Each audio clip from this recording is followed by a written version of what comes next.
prijatelj, kaj ste se zadnjič na tem sestanku o Volovi Rebri dogovarjali z ministrom za gospodarstvo in šefom Elektro Primorske? Še ni bilo to za Volovega Rebra. To je bilo zaradi v bistvu moje pritožbe nad delom direktorja v državnem podjetju Elektro Primorske. V zvezi s tem smo se pogovarjali. Niste se nič pogovarjali o Volovi Rebri? Tudi med drugim. Kaj ste se pogovarjali glede tega? Glede tega? Ja.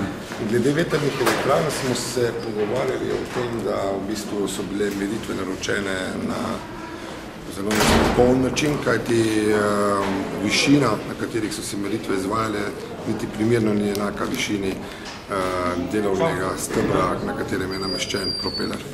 In pogovarjali smo se o bolj žgoči temi, to je, da je državno podjetje Elektro Primorska kupovalo dejansko zemljišče na območju Divače, točneje na Vremščici, kjer je območje v zoni zaščitenega območja Nature 2000. To je bolj sporno.